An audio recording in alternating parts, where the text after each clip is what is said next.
In today's video, I'm going to break down 8 years of Turo and car sharing advice into an easy to digest, informative format. This will be a longer video, and so if you want to skip around, there will be timestamps down in the description below breaking down each individual segment. And these are all things that I not only learned from operating a rental fleet for over 8 years, but it's also what I learned from spending time with other successful hosts as well. And if you want to get started in the world of car sharing and rental cars, this is not a video that you'll want to skip. But before we dive into that, Black Friday season is officially here, and today is actually our last day for the Black Friday sale for my course, the Car Sharing Masterclass. And this Black Friday is a little bit special because it is our first Black Friday season for our new, improved, and updated Car Sharing Masterclass 3.0, so you will not want to miss this. Today, December 1st, 2025, is the last day to take advantage of our Black Friday sale, and you can use the code BlackFriday308 to get $300 off your purchase of the Car Sharing Masterclass 3.0. This is our biggest sale that we have ever run, and once it's over, it will not be back until next year, so you will not want to miss this.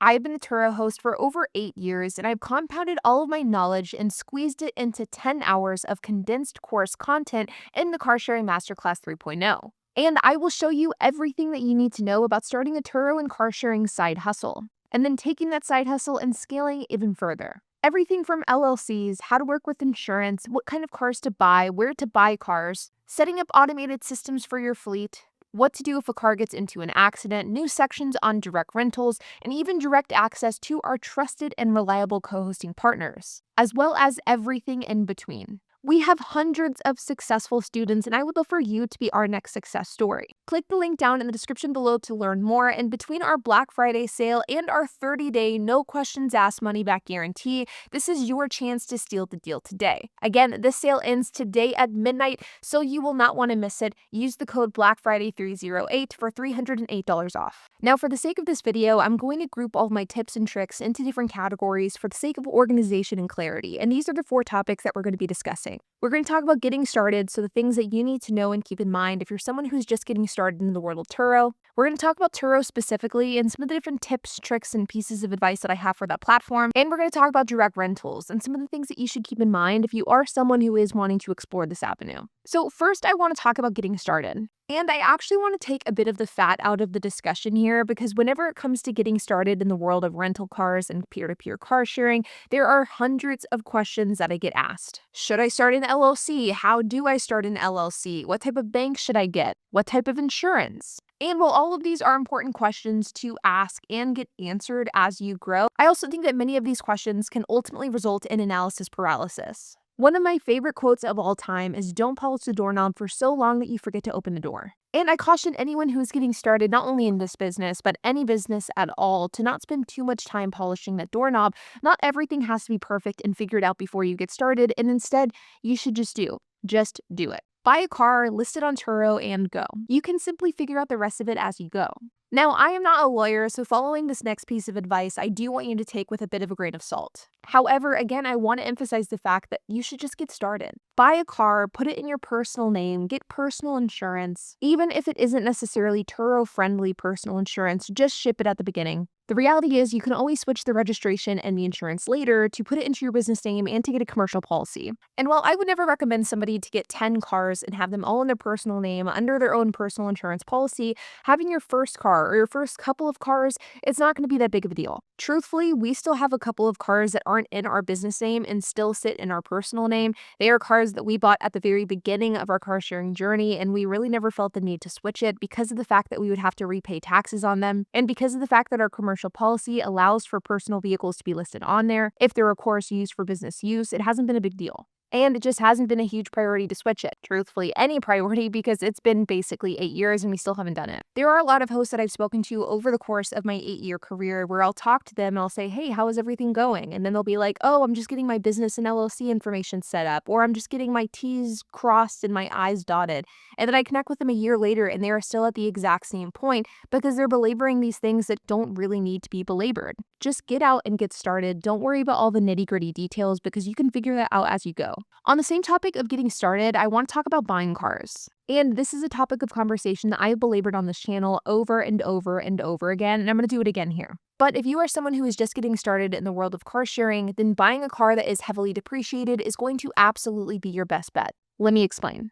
Right here is an example of a depreciation graph. Depreciation being the rate in which the car loses value. Over the course of the period of time, you can see that the car loses its value, with the bulk of its value being lost at the beginning, and then that value kind of leveling off as time goes on. Where you buy this car, everything to this side of that graph is what you ultimately stand to lose in the form of depreciation. So if you were to theoretically buy the vehicle here where I put this X, you are saving this amount of money in depreciation, but you still stand to lose all of this in depreciation. But if you were to, for example, buy a car right here instead, you are saving all of this money in depreciation, and what you stand to lose is all of this money right here.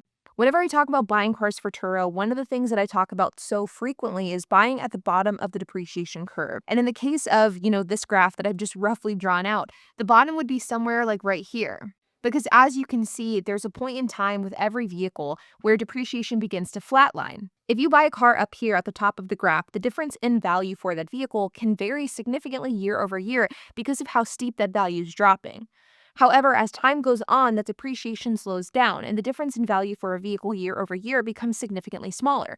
And there are ways that you can buy a car and then actually own that car for a couple of years and the value of that car not change at all during that period of time. Which is why for people who are just getting started with Turo, I think it's oftentimes best for them to buy a car that sits at this bottom of this curve right here, which typically is older vehicles, something like a 2014 Hyundai with say 120,000 miles, or a 2013 Toyota Yaris with 125,000 miles. It's generally going to be cars that are a bit older in the 10-year range with around 100,000, if not a little bit more mileage. But those cars still qualify for Turo, and especially whenever you're first starting out and you're not sure if Turo is something you want to do long term, these are going to be the cars that are the best for you.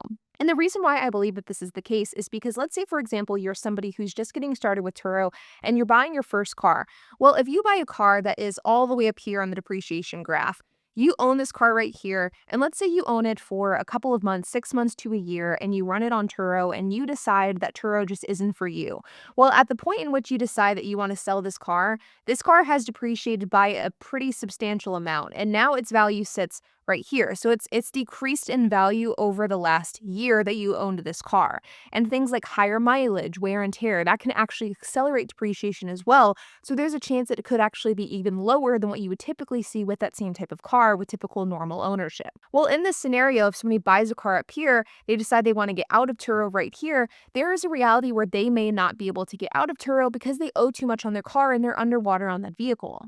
They lost a lot of money on depreciation, and unless they've set money aside to account for that depreciation, they may put themselves in quite a bind. Whereas alternatively, if somebody's just getting started with Turo and they buy a car right here, they could own the vehicle for a year, decide that they don't want to do Turo, or maybe the car is totaled or ends up getting wrecked or it has too many issues and they just want to get rid of that car. They are able to do that because of the fact that the level of depreciation for that same older vehicle isn't nearly as significant. When it comes to Turo, there are a ton of different business models that you can pursue. There's high-end luxury, there's normal everyday car, there's exotic and supercars. All are valid in their own ways, and while there are certainly business models that I prefer over others, I am a strong believer that if you are getting started with Turo as a first-time Turo host, going this method with highly depreciated cars is absolutely the best path to pursue. On this same note is to make sure that all of the vehicles that you buy, you purchase at a discount. This is going to be absolutely crucial. You do not want to be overpaying for any car that you're going to be using for business use. This puts you in a deficit before you even get started, and it makes it very difficult to make money and catch up from that.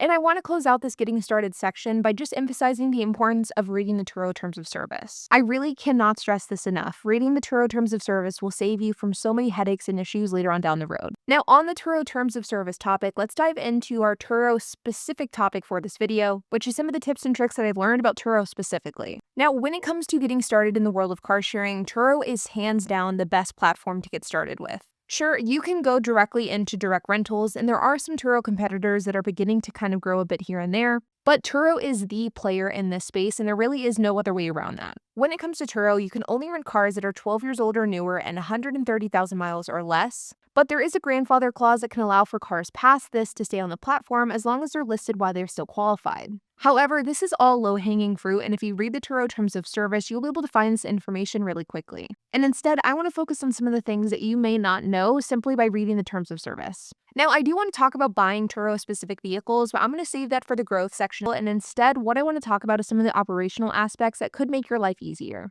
First is you should have a strategy to keep track of emails. Most communication with Turo is going to be via email, and it can get overwhelming pretty quickly because between incidental requests, damage claims, there are a lot of emails. Some are important, some aren't, but a lot of them are time sensitive. I use an email provider called Spark where you can treat your email like a to-do list, and I pen any email from Turo that has any level of importance to address when I have time. But I know of people who do a lot of different things with their Turo emails. Some will have their Turo emails automatically go into a Turo folder. Others will have like a Turo specific email that their entire team has access to. Some people use virtual assistants. It may seem basic and common sense. However, having a way to keep track of these emails will make your life a lot easier. Next, I want to talk about photos. If you have problems getting claims approved with Turo, I bet you almost anything is due to your photos. Either you're not taking enough photos or the photos that you're taking just aren't good enough. When you take Turo photos, you should be taking a minimum of 75 photos, if not more, and if you have nicer vehicles, you should be taking 150 plus. I'll show you on screen here the types of photos that we take with our fleet, but what we generally do is we walk around the entire car and take photos of everything. It only takes a few minutes, but after rapid fire taking photos, we can typically get about 100 to 150 pictures relatively quickly. If you take good and thoughtful photos, you'll find that more of your claims end up getting approved, your incidentals end up getting approved, and your life just becomes a lot easier. It also reduces the back and forth with not only your guests, but also Turo customer support, because if Turo kicks back a claim due to poor photos, they will ask for additional pictures and it just bogs you down. Next, I want to talk about reviews. Turo puts a huge emphasis on reviews, and the key for reviews as a host is to not only get good reviews, but to also get a lot of them. And to be honest, the secret is the follow-up. The truth is, you have to stay on top of your guests in order to get them to review you, and there are a few different methods that you can try in order to do this. Texting them, using a service like ProAction, using open phone and scheduled messages. There are a lot of avenues to go down, but the importance is the follow-up and having a way to get in touch with your guests to ask them to give a review. For my fleet, we use 3 different methods of communication with guests in order to get them to give us a review. We use ProAction, which has like an automated texting feature that will automatically text our guests who have not reviewed us, and we send out 2 different messages via this method. We also send out 3 different Turo messages via the Turo app. This is scheduled out through Turo's automated system. And last but not least, we do send out 1 manual message to our guests directly if we see that they haven't reviewed us, and that is done through Open Phone, or now known as Quo. But in addition to these different methods of communication, I've also heard of different hosts who will actually call their guests on the phone and ask for them to review directly. I've also heard of hosts who will use the method of actually texting the guest, telling them that in order to close out the trip, they need to leave a review, which I thought was a clever approach. There are a lot of different methods here.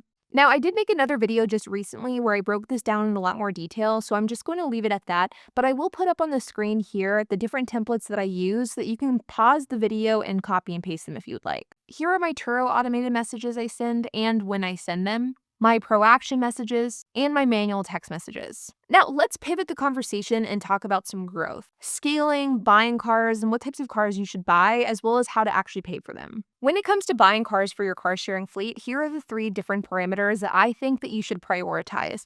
Reliability, so making sure that the cars that you buy are actually reliable and they're not going to be plagued with problems.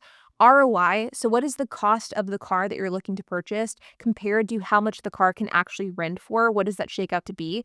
And also demand. Is there an actual demand for the car that you're looking to add into your fleet? I've talked about this a lot before, but oftentimes people think that because my business model is low-end to mid-tier economical cars, vehicle price is the #1 priority that I place on any vehicle that I buy for my fleet. But the truth is that actually isn't the case, and reliability is the biggest factor that I look at whenever I'm buying my own cars. The reality is my list of cars that I don't buy is significantly longer than the cars that I do, and this is all due to the fact that I prioritize reliability more than anything else. Because let's face it, a lot of cars are crap. Not prioritizing reliability is going to lead to a slew of problems, including lower utilization because the car is always in the shop, higher costs because you're paying for repairs, and even lower guest reviews because of the fact that guests are going to experience problems with the car that you buy because of the poor reliability. And while reliability is definitely one of the biggest components, it isn't the top one either because ROI comes next. And the way that I view ROI is how much a car is worth or how much I paid for it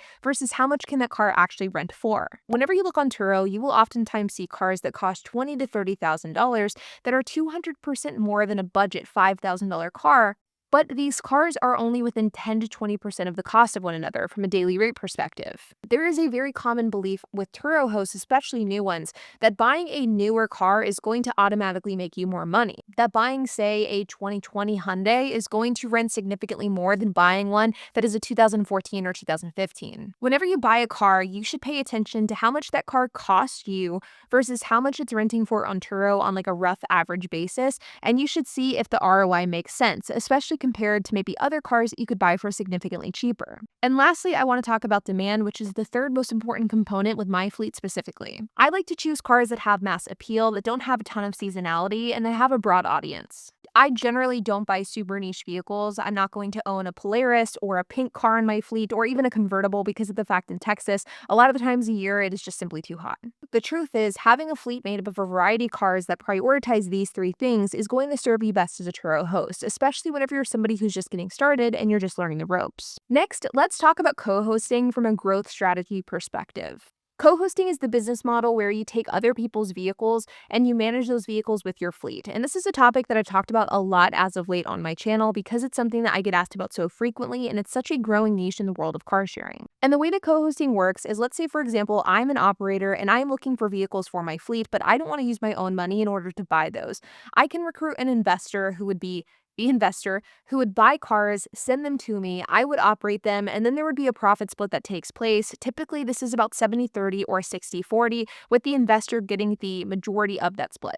In fact, this has become such a popular form of growth for car sharing hosts that we have rolled out a service called Car Share Connection that is included with every single car sharing masterclass membership. And how it works is you simply sign up for the car sharing masterclass, you opt into Car Share Connection, and then as we get inquiries about people who are interested in finding an operator for their vehicles or they want to invest into a Turo fleet, we will do a matchmaking scenario where we'll connect them with the right people for the parameters that they're looking for. Again, our Black Friday sale ends today, so if you want to take advantage of Car Share Connection, you can do so by using the code BlackFriday308. The link is down in the description below. Now, I don't really want to dive into how to co-host and the different nuances of what to keep in mind with this because I just did a video in the last week where I broke this down in a lot more depth. Instead, I want to talk about the 4 components that you should have worked out with your own fleet before you get started with co-hosting. That way you can figure out if co-hosting is something that would be good for you and your fleet. These 4 points right here is what I would consider to be the fundamentals of co-hosting, and they include a pitch, clear communication, organized books, and a strong market and strong demand. And what I mean by this is whenever I say a pitch, I mean you should know what your value proposition is. What are you providing to investors? You should really understand the relationship between the operator, who would be you, versus the investor who's going out and buying the car for you to operate. You need to understand that relationship, who you're serving, what type of value you can provide, the ins and outs of that business model. Because at the end of the day, once you start co-hosting, your pitch is how you sell yourself. You have to sell yourself and your services to individuals who are looking for an operator. And if that's something that you're uncomfortable with, then co-hosting probably isn't the right path for you. Secondly is having good and clear communication. Whenever you get an investor involved with anything, it's now your responsibility to make sure that you are communicating clearly to them about the performance of their investment, anything that's going wrong, any hiccups or hurdles. It is your responsibility to make sure that you are keeping that line of communication open and clear. And if you're someone who does not find yourself to be a strong communicator, then you should either work on that skill or you may decide that co-hosting just isn't right for you. On the flip side, if you're someone who's very strong and comfortable with communication, then co-hosting could be great. Organized books, I've talked about this a lot in the context of co-hosting. If you are someone who is wanting to get involved in this business model, having organized books is absolutely fundamental here. You have to be able to clearly know how much money is coming in for your business, how much money is coming in for each individual car, the costs associated with each car, how much the investor gets paid, how much expenses you took out of those earnings because of operational costs, what those operational costs are. Whenever you are a co-host, especially as you scale, your books become significantly more complicated, so you must understand your books. You must be willing to dedicate the time to having organized books, and if this is something that you are not good at or you don't feel comfortable diving into, then co-hosting, in my opinion, is not a good choice. And lastly is strong market. This is something that is extremely common in the world of co-hosting. It is specifically common for past Turo hosts that are wanting to dive into the world of co-hosting. when they have they may operate their cars themselves, but they want to send their cars to maybe a stronger market. For example, this is very common in Phoenix, Arizona. In the winter, spring, fall months, Phoenix is a very, very strong car sharing market. But in the summer, when Phoenix is super, super hot, it becomes much weaker because people aren't traveling there in the heat of the summer. So many hosts will actually send their cars out of state to a different state during the summer to avoid the slowdown in demand that comes in Phoenix during the summer months. This is just an example of how demand can dictate which markets are strong versus which ones aren't. But if you are someone that is in a weak market, co-hosting probably isn't going to be the path for you. However, if you are someone who's in a strong market and you just find that your cars are flying off the shelf, then co-hosting could be a really good viable option. Now, co-hosting is absolutely not the only growth vehicle that you can explore for growing your car sharing fleet. You, of course, also have financing and you also have paying cash. But let's first quickly talk about financing. Whenever you're financing a vehicle for car sharing, you will want to keep an eye on your debt to income ratio. This is especially true if you are financing these vehicles under your personal name. I would highly encourage you to start financing cars under your business name if you're going to go this route as soon as possible, because you should not have like multiple car loans out under your personal name and your personal credit. That is a disaster waiting to happen, and it's going to hinder you from borrowing money later on down the road until those loans are paid off, which could potentially cause issues if you're someone who is moving, if you want to buy a house, if you have to buy a personal car. It can create a lot of problems, and this is something I generally advise against. However, even if you choose to finance under your business name, you are most likely going to have to eat a higher interest rate, and you're going to have to personally guarantee that loan, especially if you're someone who is taking out your first business loan. This is unfortunately the reality of borrowing money as a business, and in general, it's going to be unavoidable. But as a business owner, you will want to make sure that you understand the difference between personally guaranteeing something and co-signing something. And you, in your case of getting a business loan, you will want to personally guarantee it, not co-sign it. Whenever you co-sign something, that comes up on your credit report as if it's a loan taken out under your name. You are held responsible if that loan goes default. You are not going to be off the hook in really any situation, but it also shows up on your credit report, which again can cause issues whenever it comes to things like buying a house, moving, or if you need to buy a car or take out a line of credit. Whenever you personally guarantee something, it adds that same level of financial safety net for your creditor, but it doesn't show up on your credit report unless it defaults and then you have to pay. So basically, you are there as the safety net, but it doesn't show up on your credit report unless something really bad happens. So basically, you are there as the guarantor in case something bad happens, but it doesn't show up in your credit report until that happens, which is hopefully never. But with financing, you'll want to pay special attention to your interest rate and depreciation of the car. A high interest rate is never a great thing, but getting a high interest rate with a rapidly depreciating car is a recipe for disaster, and it should be avoided at all costs. This is the same depreciation graph that I showed earlier, and the best way that I can describe high depreciating cars with high interest rates is that your interest rate is going to slow down the rate in which you pay your car down. If you have a car that has low depreciation, so it holds its value well, and you also have a decent interest rate, you can almost view it as a way that it like kind of curves out the depreciation, and it makes the amount of money that you spend on that car less. You could theoretically buy a car new, own that car for a couple of years, and only sell it for a little bit of a loss because of that low interest rate and low depreciation. An excellent example of this is a Toyota 4Runner,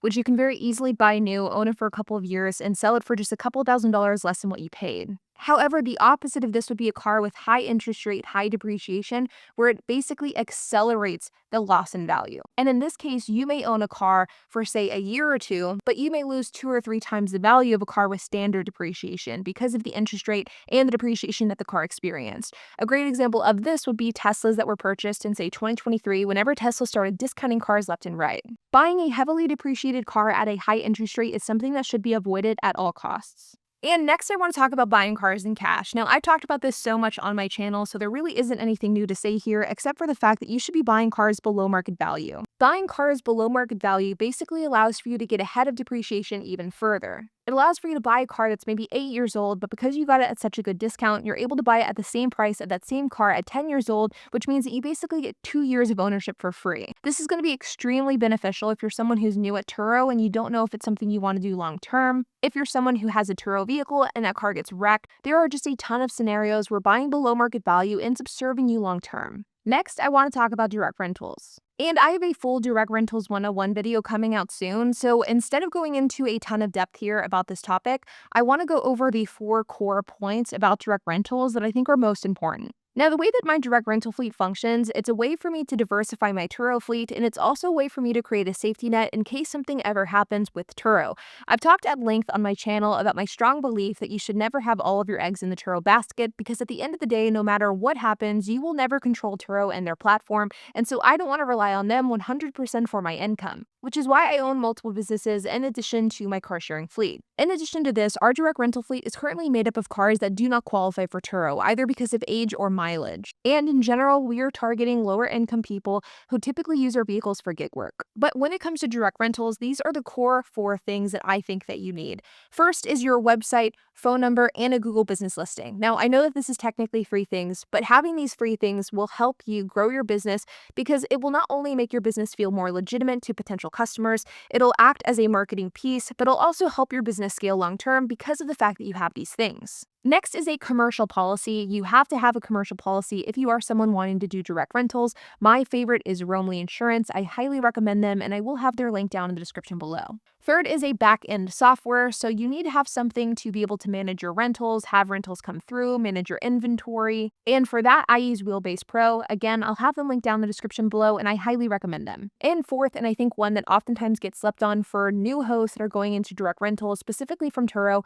is a hardwired tracker that has a kill switch. Whenever you have a fleet outside of Turo, you can't rely on Turo trust and safety, so having a backup plan in place in case something goes wrong, like a guest not extending, not paying, or refusing to return the car, having the ability to kill the ignition is an extremely good safety net to have, and I would highly encourage you to do this before you rent any cars direct. In fact, we will not put a direct rental car in our fleet if it doesn't have this installed. We use one-step GPS, and I highly recommend them. Now, I could probably make a standalone video about direct rentals specifically. In fact, I did. It's going to be coming out in the next week or two. So I will just leave the core four to those things. However, I do want to touch on one point that I think is incredibly important in the world of direct rentals. Direct rentals is kind of the new sexy thing in the world of car sharing. It seems as though anybody who is involved in the world of car sharing is also involved in direct rentals, myself included. But I really want to stress the point that direct rentals and Turo are very, very different. There are more rules and regulations. You have to have different licenses. You have different tax obligations. You have to do the background checks for the guest yourself. There is more liability, more things that could go wrong. I think that if you are someone getting started in the world of car sharing, Turo is hands down the best way to get started with that. And after a period of time, once you feel comfortable with Turo, maybe you can start experimenting with direct rentals. But in general, I find that hosts jump from Turo to direct rentals far too soon. And I think that for most people, you should stay with Turo for an extended period of time before you even think about going direct. Because Turo is going to offer the systems, processes, and safety nets that you really need in order to succeed. So there you guys have it. There's my path to getting started with car sharing, regardless of what path you want to pursue, whether that be Turo, direct rentals, how to grow your fleet, growth strategies, and more. Again, my Black Friday sale ends today at midnight, so you can check it out using the code BlackFriday308 for $308 off. The link is down in the description below. And like always, you guys, I hope that you enjoyed this video. If you have any questions, comments, if you have anything to add, I would love to hear it, so make sure to leave a comment down below. And while you guys are at it, make sure to hit the like button, hit that subscribe button, and hit the notification bell, and I will see you guys in the next video.